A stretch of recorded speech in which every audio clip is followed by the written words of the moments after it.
Limang bagay na dapat meron tayo para magkaroon tayo ng peace of mind. Una is magkaroon po ng healthcare. Dahil hindi natin alam kung kailan tayo dadapuan ng sakit.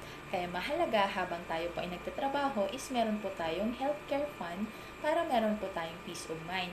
Pangalawa is kailangan po nating magkaroon ng life insurance or life protection dahil paano na kung kunin po tayo ni Lord ng maaga, paano na po yung mga dependents natin, paano na po yung mga pamilya natin, who will take care of them, paano na yung mga plano po natin sa kanila. Kaya dapat meron tayong life insurance na mga breadwinner nang sa ganun po ay may instant money po na matatanggap po yung family natin.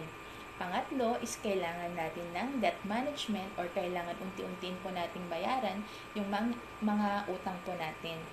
Nang sa ganun po, ay tayo po ay umunlad at ang utang daw po is anay na sumisira sa ating financial house. So, kailangan bayaran po natin lahat yung mga taong pinagkakautangan natin.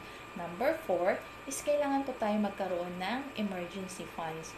Dahil hindi po natin alam kung kailan po darating ang emergency cases po sa ating family. Natutunan ko po kay IMG na kailangan magkaroon po tayo ng 3 to 6 months po na emergency funds para kung may nagkasakit sa ating family, nagkaroon ng major repair po sa ating bahay, sasakyan, is meron po tayong mahuhugot po anytime. At ang panglima naman po is kailangan magkaroon tayo ng investment. Habang tayo po ay nagtatrabaho, dapat meron na po tayong nakahandang investment mo para pag time na po na tayo po ay magre-retire na, ay meron po tayong magagamit at hindi po tayo magiging burden po sa ating family at magiging living on interest na po tayo pag tayo po ay may nasimulang investment po sa ngayon. For more financial tips, follow ka lang or you can subscribe sa aking YouTube channel na ilalagay ko po yung link sa comment section po. Happy changing lives!